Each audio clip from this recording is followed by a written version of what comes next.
If you enjoyed this video, please like and subscribe and hit the notification bell. I post a new Tom Brady video every day. Here we go. Let's go with Tom Brady. Hey, Tommy, how are you? Hi, Jim. How you doing? I'm doing fantastic. Tom, this is what it was like 1 year ago today. How about this? In a world turned upside down by pandemic, in a year where everything has been different, one thing remains the same. Tom Brady is a Super Bowl champion again for the record-setting 7th time. The Tampa Bay Buccaneers are Super Bowl 55 champions, led by Tom Brady. Absolutely a player for the ages. We just hit zeros and it's over. The Buccaneers have beaten the defending champion Chiefs 31-9. Kevin Harlan, our good friend on Westwood One. Tom, a year has flown by. You're no longer an active player in the National Football League. When you hear that, and I don't think you've probably heard the highlights, I'm sure you've seen them, what runs through you?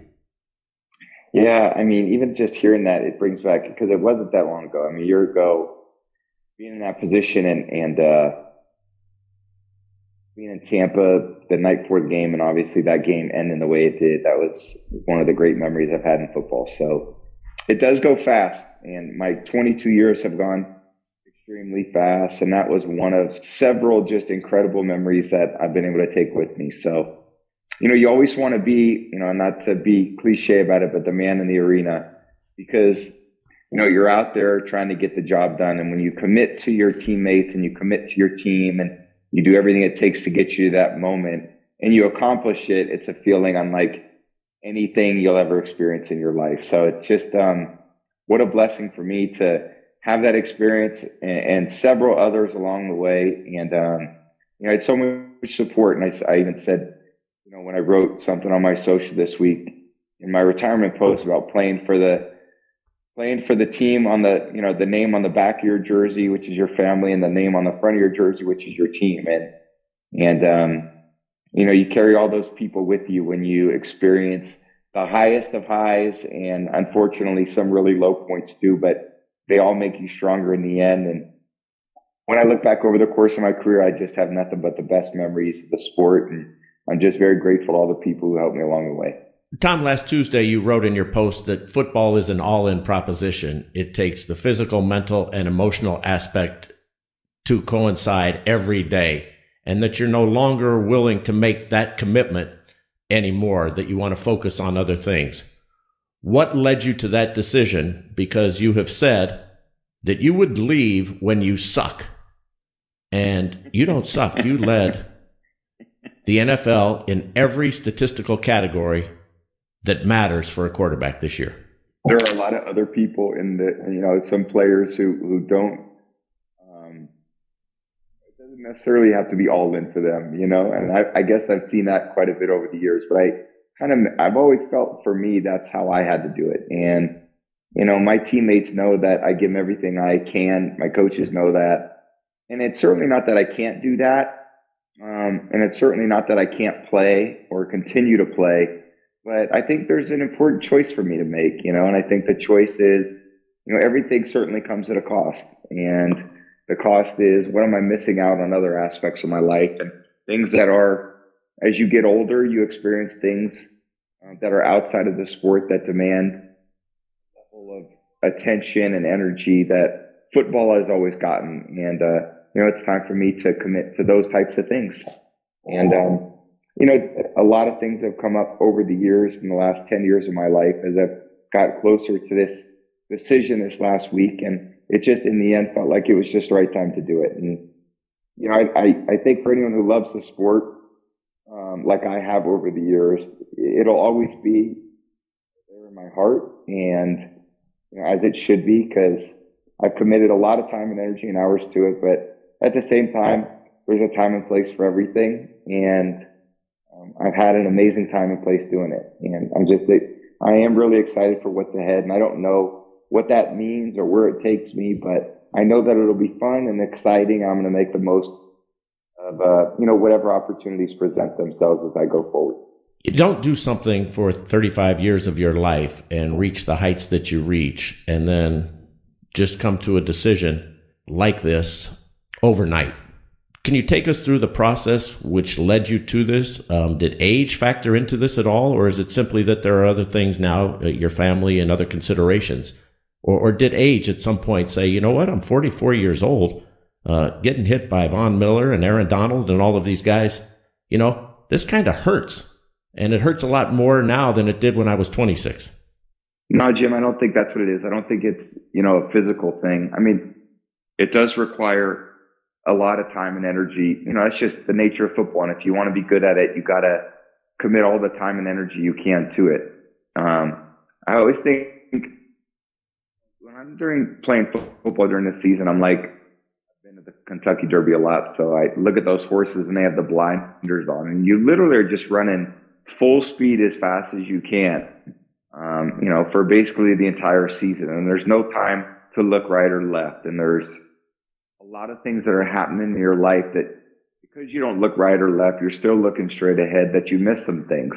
And, there just comes a time for all of us where we got to decide, what we want to look going forward. And I can always look at the past and look at all the teams we've had and all the success and stuff, and the amazing relationships and all the great teammates. And, like football, I've seen so many great players retire over the years. The game just goes on, and it should, and it's going to outlast everybody. But I was fortunate to do it for a long time, for 22 years. And I did it at the highest level, and I had the best teammates and mentors and coaches and friends. And, again, it's just pretty simple. It's just, there's time for other things that I need to make time for other things in my life. And it's exciting for me to be able to really enjoy some of those new moments as well. Tom, there's an emotional aspect for the public to all of this. It brings out tremendous nostalgia and sentimentality of having watched you play. People have marked a lot of their football lives through your games and through what you have given them, either in victory or in defeat. And so there's been a tremendous outpouring that you have received via social media and media coverage in general. Are you surprised at this overwhelming onslaught that you have received and the sentiment that has come your way? Absolutely. And, I'm just very humbled by everything. And I guess I've been around a lot of people over the years, because I had a lot of people reach out to me and in different variations and forms. And, I'm grateful for all the amazing relationships that I've had. What it means to me is, I've impacted, people's lives, and certainly they've impacted mine too. So whether those were teammates of mine or competitors of mine, there was so much mutual respect. And, people who really loved watching me play, I know what that feels like, because I loved watching Michael Jordan play, and I loved watching Steve Young and Joe Montana play, and I loved watching Mike Tyson fight, and I loved watching Tiger Woods golf. So I know exactly what that feels like. And there's elements of it where new people move into those roles, and now you got to enjoy new people. So that's amazing, aspect of life. Things go on, and I've taken so much from the sport, and I'm glad so many people enjoyed watching me play over the years. Believe me, I love playing more than they love watching me. So for as many people that love watching me play, I enjoyed playing the game and being in there much more than people actually enjoyed watching me play. And what will you do to replace that love, to replace that competition? Well, I played a little golf this last week, and I can assure you it won't be golf, because I retired from football, and I figured I've been at golf for 1 week, and I want to retire from golf because I suck at that sport. So I'm going to have to find some competitive places to put my time and energy, and that's all to be determined. I don't know. I literally have no idea what the future holds, and nor do I really care to, think too deeply into those things. I think they'll all, different opportunities will present themselves. And I'll just continue to think about what I want to decide for my future. And I think that's important, because, you're drafted to a certain team, and you play on that team for a long period of time. And again, 2 years ago, I was able to leave the Patriots after the best 2 decades of my life in New England. My kids were born there. I grew up, and I decided to take on a different challenge. And that challenge led me down to Tampa. Tampa provided a really cool football experience for me that was new. And now I'm at another place where I'm looking for other really cool things to do, to challenge me, to help me grow and bring me new experiences in life. And I can, of course, do the same things that I've always done. But at the same time, for me, those aren't as exciting as they once were. And there will be new challenges. And I look forward to those challenges. And I have no doubt, I have a lot of confidence that I can do a lot of things successfully and do them really well. And I'm really excited to see where those, and really that belief really takes me. So it's all over the map, what's being said and written about you and what's being thought for you. You always liked Michael Jordan, and you had that poster on your wall, kind of your standard.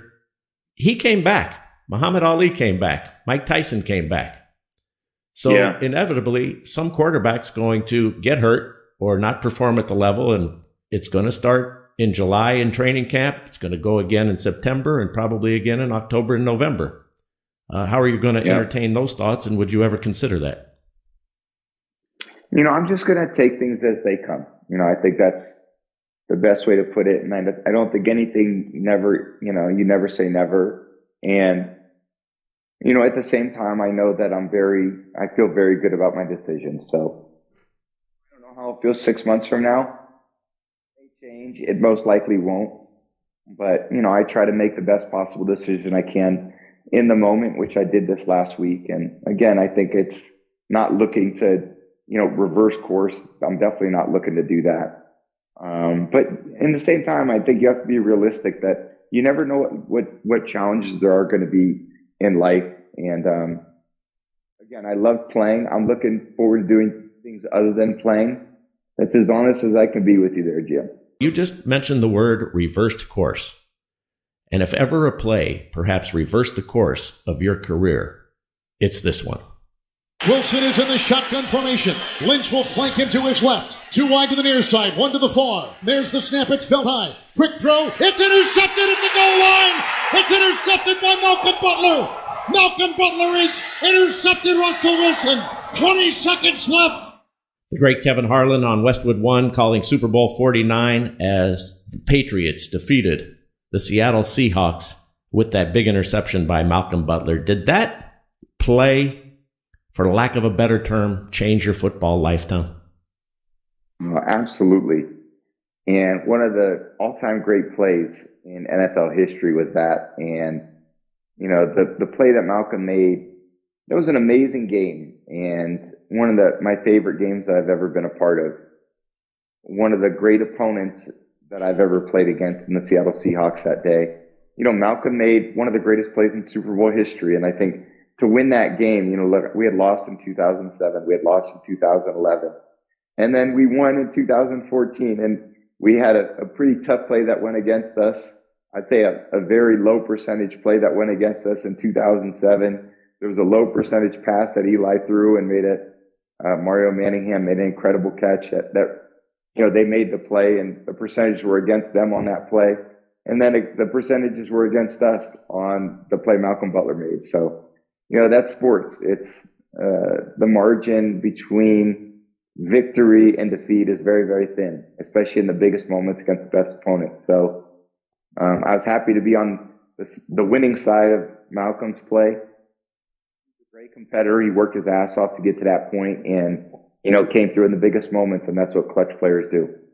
And what confidence did that give you to send the trajectory, now getting that 4th Super Bowl and tying some of the other greats, the Patriots winning their 4th, you're tying individually Montana and Bradshaw.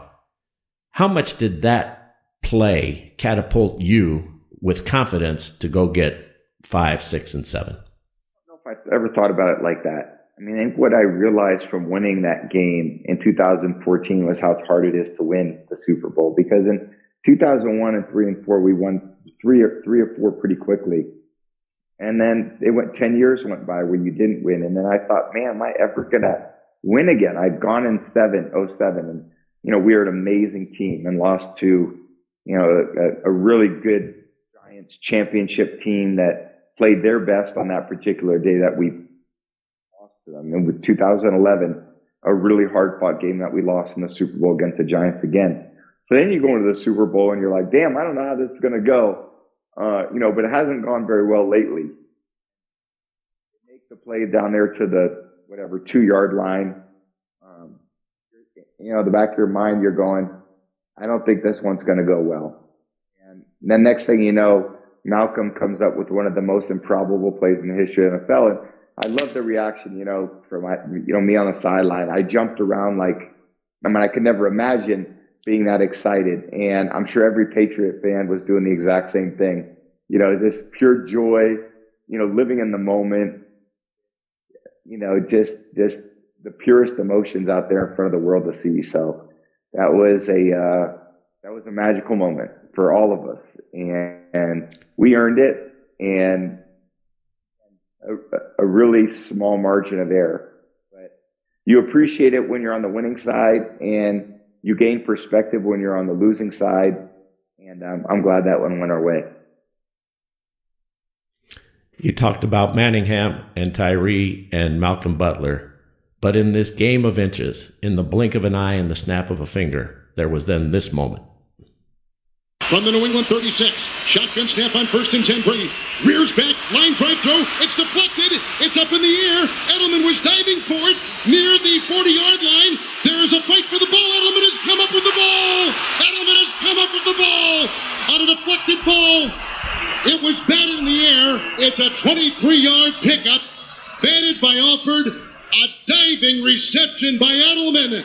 Oh my goodness, what a play with the ball literally inches above the turf. Again, the great Kevin Harlan on Westwood won, and you came back down 28-3 late in the third quarter to beat the Falcons in overtime. Do you get goosebumps when you hear that? Have you ever heard Kevin Harlan call that? Unbelievable. I mean, I'm getting them right now. It's because, when you're out on the field, you're not thinking about anything. You don't hear anything. You're just, you're seeing everything from your perspective, which I've always kind of played quarterback that way. And when you see that and hear that, you can't think about how joyful and how thrilling that was at that moment. So, it was the anniversary of that game, I think yesterday or 2 days ago. So I saw a few things on some of my social feeds about, that comeback, and you watch those plays and how improbable that win was. That was, nothing gets better than that. That one would be hard to top for a long time. Tom, the fact that you leave this game and you're now in so many kids' rooms, you're the poster of Michael Jordan that you looked at. You never like to talk about yourself or think of it in those terms, but the impact that you have had and will have on professional football and sports is almost immeasurable with your achievements. When you live it as yourself every day, are you aware of that? I don't think so. I think the answer is basically no, because I've always just kind of seen myself, how I've seen myself, and kind of what I've tried to achieve in my career with the help of, my teammates. And, I've just been on a path, and I've just been running really hard for a long time. And when you're doing that, again, you're not thinking about what happened in the past or, these incredible moments. Even after that game at the Super Bowl in 2016, I was just tired after the game. Everyone would say, what an incredible game. On mine, I was thinking, yeah, I'm really tired. That was a great game. I'm glad we won, but I'm tired. I just want to go to bed, because you're there to do a job, and you're not there to be the entertainment. You are the entertainment, but you're there to play the game, and playing the game is the entertainment, but I'm doing what I've always done. And the same thing happened in 2017. The same thing happened in 2018. And, the same thing happened in 2020. Being in those games is what it was always about for me. I always just cared about winning and losing. Nothing else ever got in my way of that. I never really had any distractions from that. And I think if there's one thing that I found as a player was, the more you think about your personal situation and, what you can get out of the game, the less you're going to focus on what the game should be about, which is what the team is trying to achieve. And the more players that focus on what the team needs to achieve, the more successful they're going to be individually. Because the success of the team is made up of a group of players who have to care about each other and care about what the goal is. If there's one thing I hope for professional athletes in team sports is think about the team first and to think about what you're trying to achieve. Because, the worst thing I've seen over the years is people who let their individual agendas get in the way of what the goals of the team are. And if that's the case, I have no problem with it. You just wouldn't do well on my team, on the team that I was a part of.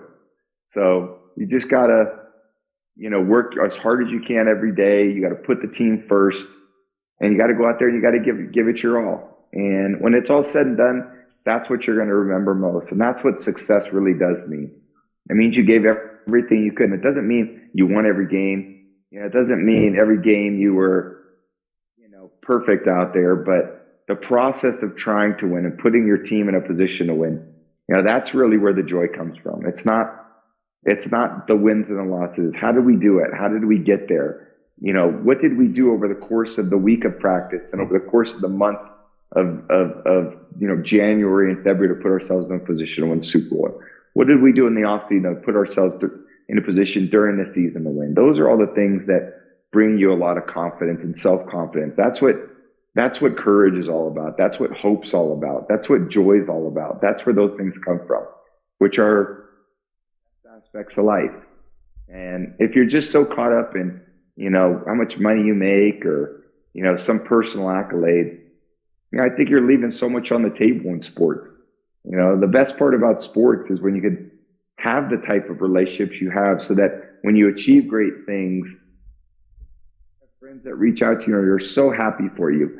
And you have this collective energy where you're giving back to each other through your emotions and your feelings about what life is all about. And that's experiencing all the highs, and that's experiencing all the lows, and realizing that all those things are building your character, building your integrity. And, sports, you're living that in the moment. And I'm proud to have done what I've done, and I've done it for a long time. And, now other people are going to have to take that on. And in this amazing age of digital technologies and so forth, and players, and I hope that remains the same. That's what the essence of sports is. And I know we'll never lose that. You've had the counsel of some very wise men in your life. Your father, an important confidant. You've called him your hero. Jimmy Dunn, a terrific, wonderful man. In your closing statement, your retirement statement, you quoted Sam Reeves, a dear friend of yours. Just how we like it. Why did you use that term, and would you say your career ended just how we like it? Because it's just how you look at life. You can't deal with, we're never in complete control, we're really in control of our attitudes. And, Sam is someone I've looked up to. Sam's one of 80, Sam turns 88 this year, 87 years old. And I've been fortunate to get to know Sam over the last 15 years. And obviously I look at different people in my life. You mentioned my dad. My dad's my hero in every way. There's no finer person in the world than my dad. I've tried to be like him every day of my life, and what he's meant to me in my career, words can't even explain it. And I look forward to spending more time with him. And our family's really been engulfed in sports since I was a kid. And, he's been there every step of the way in my career. And then other people have too, that I've met along the way, Sam and Jimmy, and, different coaches and people on the field, people off the field. And, I gain inspiration from so many people that I look at and I go, wow, it's amazing what they've accomplished. Kelly Slater, who's become a friend. I watch him win a surf championship this last weekend at almost 50 years old. I mean, that's inspiration for us. I'm always watching other people try to achieve their goals. So it's just, I try to look at the positive things in life. I try to always see things like as opportunities. Even when you lose, I try to find the silver linings in those things. And, hopefully that leads me to a very long, enjoyable, joyful life. And, that's what I'm going to try to achieve here in this really second chapter of my life. Sally Jenkins of the Washington Post wrote just a terrific article on the day that you retired. And I'm going to quote her. It says, Tom Brady, his career, it was entirely self-made, manufactured. It was said about him, poor build, gets knocked down easily, a draft scout wrote all those years ago. What if Brady had accepted it as the final judgment, surrendered to that opinion? Don't ever let the 7 Super Bowls and all the records gloss over the most vital lesson. What people say about you is always wrong if you make it so. Wow. How often have you thought about that guy who told you should be in financial services and that you didn't belong in professional football? And how much of what Sally Jenkins said is a great lesson, the lesson of Tom Brady? Yeah, that's really cool. And that's really cool of her to write that. And, I think about all the lessons that I've learned over the course of my career in sports and how I've tried to help other people, because there's very few people that are born as like the true prodigies in life. A lot of these things that people, how they make their way through the world and creating opportunities for themselves are often intangible things. It's, obviously everyone speaks of hard work or discipline. Resiliency is incredibly important. And I've always thought, for sports, belief in yourself is ultimately what matters, because it really doesn't matter what anyone thinks. It really matters what you think. It was crazy. And obviously I think I was a bit naive earlier in my career, and people with, those draft reports that came out, reasons why I was drafted in the 199th pick in the 6th round. But for me, I had no doubt that I was going to be successful. Could I have been unsuccessful? Absolutely. I just didn't believe that I'd be unsuccessful. And I really believed that I was going to be a professional quarterback. I believed I was going to have a great career. Not a lot of other people believe that, and maybe for good reason, maybe their own personal evaluation. But in the end, I kind of knew it was inside of me. And I knew that whatever I was going to put my heart and soul into, there'd be success in that. And, I tried to prove that year in and year out, and use those motivations and lessons from when I was drafted throughout my career, because after I won my third Super Bowl, and then we lost against Giants in 2007. What can you achieve from that point? And after 2011, what can you achieve after that? You guys won't win anymore. Your time passed. Then we won in 2014. It was like, wait a minute, that was unbelievable. And then, no one thought we could go on to continue to do the things that I had done later in my career. And I was just always able to draw back on those lessons, which was, look, believe in yourself. Have the right processes for success. Find the right mentors to help you learn and grow. Continue to be curious about what other people are doing and what make them successful. And, keep giving your best, and just keep refining those things to the place where I'm at today, which is, now I'm embarking in a different aspect of life. And I'm going to take all the lessons I learned from sports, and I'm going to try to use those in other aspects of life that I believe make business life successful. All those things, they're really the same lessons. That's what I'm going to try to really instill those values into my kids. The most sustainable aspects of life and sustainable qualities in life is, work hard, discipline, but you got to be resilient, because things aren't always going to go your way. What are you going to do when you get beaten up a little bit? Well, what kind of character are you going to show? Are you going to have people that believe in you, and are you going to believe in other people? Are you going to have respect for yourself? Are you going to have respect for other people? Are you going to care about yourself? Are you going to care for other people? So all those things are important in sports, but they transcend sports. They transcend every aspect of what we go through, and are some of the most important aspects of life.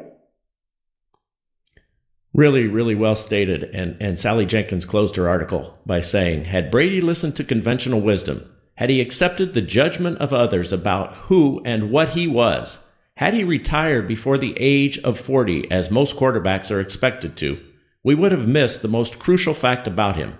His greatness was not in the power of his arm, but in the power of his intention to decide for himself who he wanted to be. Tom, you're not sure what you're going to do moving forward. You obviously have Brand Brady. You've got Autograph. You also are a spokesman for a number of companies, TB12, the book that you have written. Do you see yourself staying in sports? That's a good question. I mean, obviously, I've been doing it for 30 years, so there's quite a bit of expertise I've developed over a period of time. But it's so early for me to begin to think about different opportunities, just because I'm trying to create some space for me to really make great decisions going forward.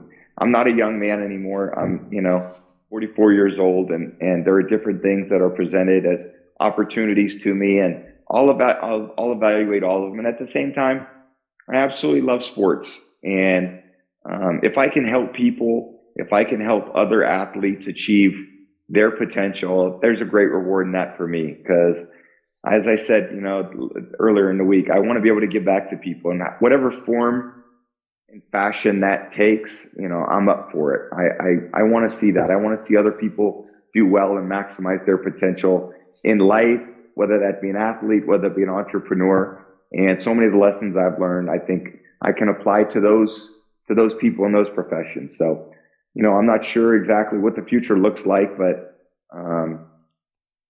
it's very exciting for me to think about those types of things. Tom, we got a Super Bowl coming up here on Sunday in Los Angeles. The Los Angeles Rams, who you faced in a Super Bowl a few years ago and beat them, are taking on the Cincinnati Bengals and Joe Burrow. It's going to really heat up here in Los Angeles this week. All the festivities will be going on, and then we'll have the game.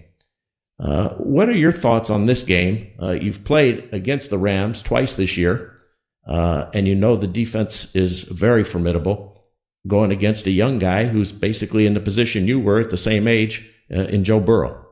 It's obviously a great game, and to be in this game, it takes a lot of hard work to get to this point. It's a great week of prep. You've got a lot of fun that goes into this, and it's a life-changing moment for so many players. And the Rams, they got a great football team. We played them a few weeks ago. They're very tough to beat, especially if they play the game on their terms. This is one of the great defensive lines in the league.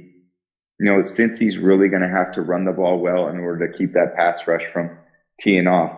Cincy had 9 sacks against them when they played Tennessee and still found a way to win. Cincy found a way to win down 21-3 against Kansas City. So Cincinnati is very confident. They have great skill players.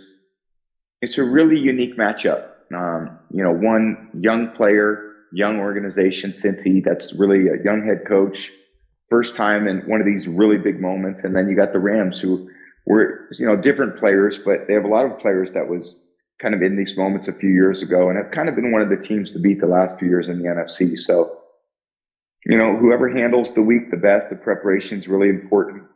And it's going to be a great game. It's going to be a tight game.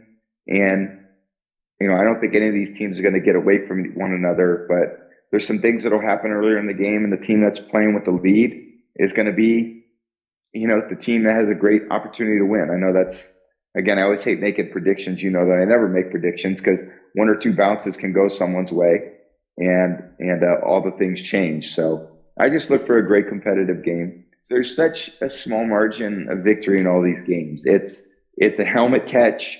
It's Julian 4 inches from the ground, or 4 centimeters from the ground on a catch. Malcolm Butler making an all-time great catch in the history of the Super Bowl. It's Adam Vinatieri making one of the great all-time kicks in the history of one of the divisional playoff games to get to that point. So, I hope for one of those amazing games that people love the sport. They love seeing the competition, and they love seeing guys lay it all on the line. And when you do that, there's a lot to be taken away from it. It's a great game to win. It's a tough game to lose, man, because that sticks with you for the rest of your life too. But it's great to be in the arena playing it. I wish both teams the best of luck. Final thought, Tom, as these guys prepare for the week, how much internal pressure did you feel playing in a Super Bowl? Because it is life-changing, and it will be for these teams and these coaches. How much pressure do you feel during the lead-up and even during the game? You feel it at different moments for sure, and you feel the magnitude of it when you get out there and the different aspects of the week, because it's unlike anything you've experienced all year, especially if it's your first time doing it. So not that there's an advantage to doing it multiple times. I mean, you still got to go play the game, but I will say once the game's kicked off, it feels like a football game. And even though the stakes are at their highest, you've been in that situation your whole life. So you just got to get to the game. You got to make sure nothing gets in the way of your prep, because if you could do that, you're going to put yourself in the best possible position to succeed. And from that point on, you got to play your best game. And if you play your best game, you got a great opportunity to win. And if you don't, you got a great opportunity to lose. So everything should be focused on the preparation to make sure you're putting your team in the best position possible to win. Tom, thanks so much for your time. Appreciate you answering all these questions. And we will talk to you next week after the Super Bowl right here on Let's Go. That's it for this video. I post a new Tom Brady video every day, so please like and subscribe. That way you'll always have a new Tom Brady video to watch every single day.